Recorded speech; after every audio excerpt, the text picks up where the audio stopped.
Fake HOA threatened to tow his truck. It's an FBI surveillance vehicle. Part 1.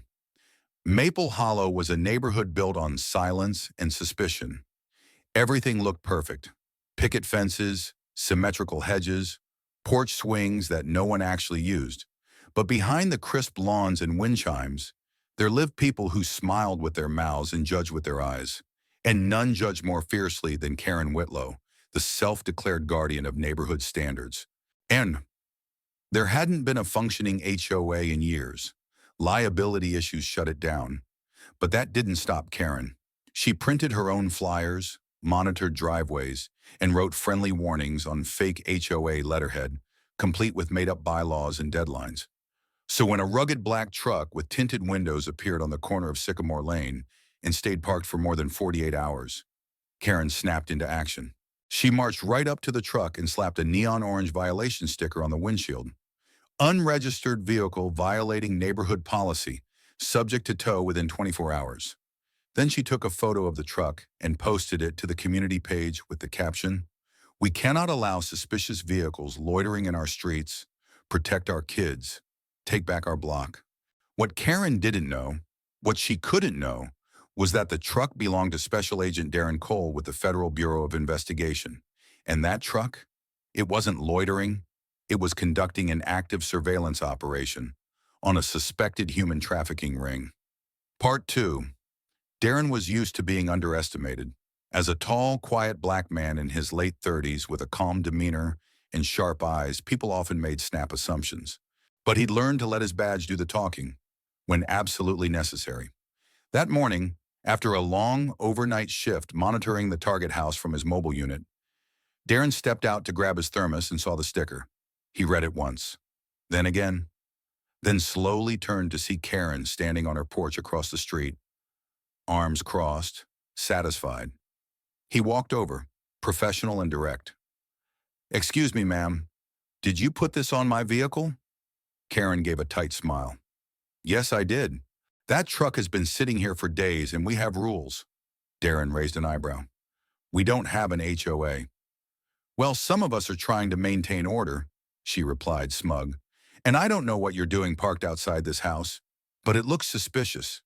He inhaled sharply, thought about staying quiet. But then she said, "You people always think you're above the rules." That did it. Darren reached into his back pocket and pulled out a leather wallet, flipped it open. The gold FBI badge glinted in the sun. Karen's face went pale. "I'm conducting a federal investigation," he said slowly. "That house over there? It's connected to a trafficking ring. And this truck, it's equipped with high-grade surveillance equipment. Your sticker could have compromised the entire operation." For a moment, Karen said nothing. Her mouth opened, but no words came out. Then Darren added, "You might have just put a case and lives in danger." Part 3. Word spread like wildfire. Someone on the community page had screen captured Karen's post before she could delete it. It was shared to Reddit, Twitter, and then to a local news blog. The headline read, "Fake HOA tries to tow FBI truck during human trafficking operation." By the next day, Shashug Karen vs. FBI was trending. National outlets picked it up within 48 hours. Karen became the poster child for privilege weaponized by ignorance. Clips from past posts surfaced, where she'd ranted about suspicious gardeners, too many renters, and cars with dark windows. A pattern of profiling emerged. Parents at the nearby school called for her removal from the PTA board. Her employer, a property management company, placed her on administrative leave. Her inbox was flooded with hate mail and, ironically, HOA violation memes. But none of it stung as deeply as the moment she watched the news that night. Footage rolled of Darren and his team arresting 3 men from the target house. Authorities revealed they'd rescued 2 missing teenage girls from inside. Karen's hands shook. She dropped the remote. She realized then, she had nearly gotten those girls killed. All because she saw a black man in a truck and assumed he didn't belong. Part 4. 3 days later, Karen showed up at the precinct. She didn't know what she was going to say. She just knew she had to try. She asked to speak with Agent Cole. They made her wait an hour. Then he finally walked in, his expression unreadable.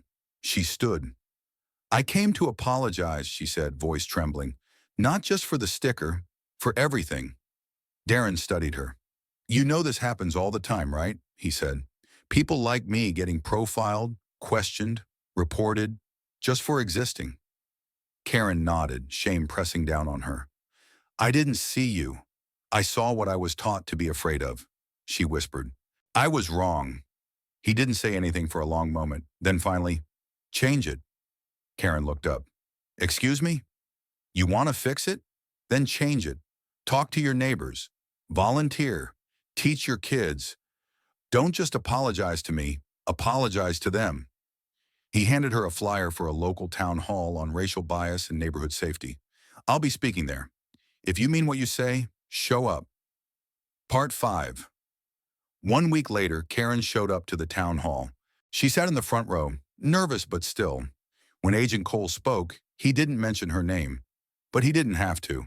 He spoke of trust, of how seeing someone as a threat based on skin color could cost lives, of how real security wasn't in gated fences or fake rules, but in understanding, vigilance, and accountability. Then to everyone's surprise, Karen stood up. She turned to the crowd, voice soft but steady. My name is Karen Whitlow, and I threatened to tow the truck of a man who was rescuing children. Not because he did anything wrong, but because I judged him before I knew him. I am so deeply sorry, and I am ready to learn.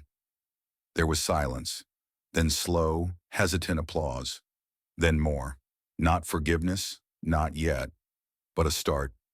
Karen stepped down from all self-assigned neighborhood duties. She started attending workshops, volunteered for a nonprofit that supported trafficking survivors. She even helped translate FBI public safety materials for local community groups. As for Darren, he kept working, quietly, effectively. But when people asked about the incident, he always said the same thing. We don't need everyone to be perfect.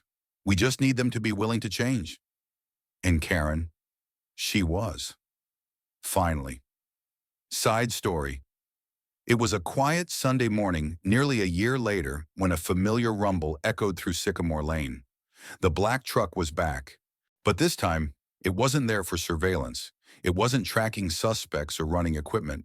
It was parked right in front of the Maple Hollow Community Center, freshly cleaned, windows rolled down, sunlight gleaming off the matte paint.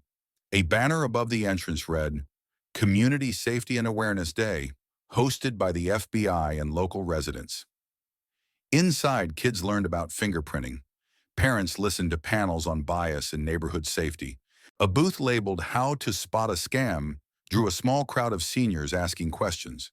And standing in the corner, beside a poster titled, When Assumptions Endanger Lives, was Karen Whitlow, wearing a simple gray blouse, holding informational pamphlets, and offering quiet, humble nods to anyone who passed. No clipboard, no badge, no made-up rules, just presence and purpose. After the town hall, Karen didn't vanish into obscurity. She didn't run away from the shame. Instead, she leaned into it, painfully, honestly, and without expectation. She enrolled in a local course on implicit bias in neighborhood planning.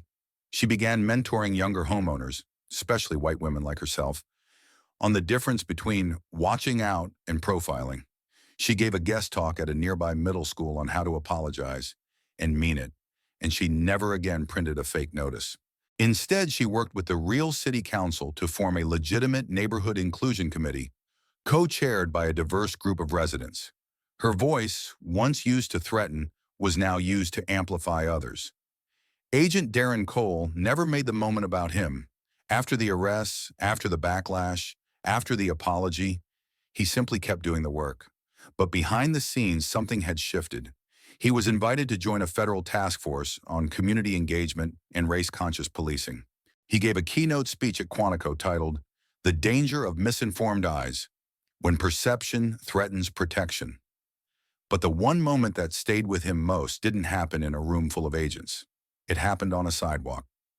3 months after the incident, a teenage boy from the neighborhood stopped him as Darren exited a store. The boy, around 16, wore a hoodie and nervous eyes. Sir, he mumbled, I live here, on the street.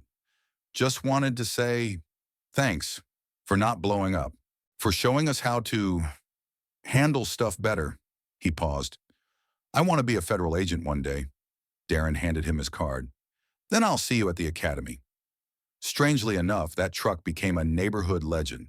Parents told their kids, that's the truck that helped rescue two girls. Teens joked about putting stickers on their cars that read FBI surveillance approved. Eskina, but more than that, the truck became a reminder that things aren't always what they seem, and people aren't either. Some neighbors even painted a mural near the community park. It showed a large black truck, two silhouetted girls walking free, and the words, see the person, not the stereotype. Karen helped fund the paint. She didn't ask for her name on it, and no one offered. She didn't need it. In the end, the story wasn't just about a truck, or a fake HOA, or even one man's job. It was about assumptions, how fast they form, how deep they cut, and how much they cost. But it was also about growth, the kind that hurts, humbles, and heals.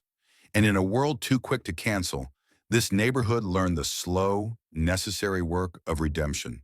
One truck, one mistake, one truth at a time, the end.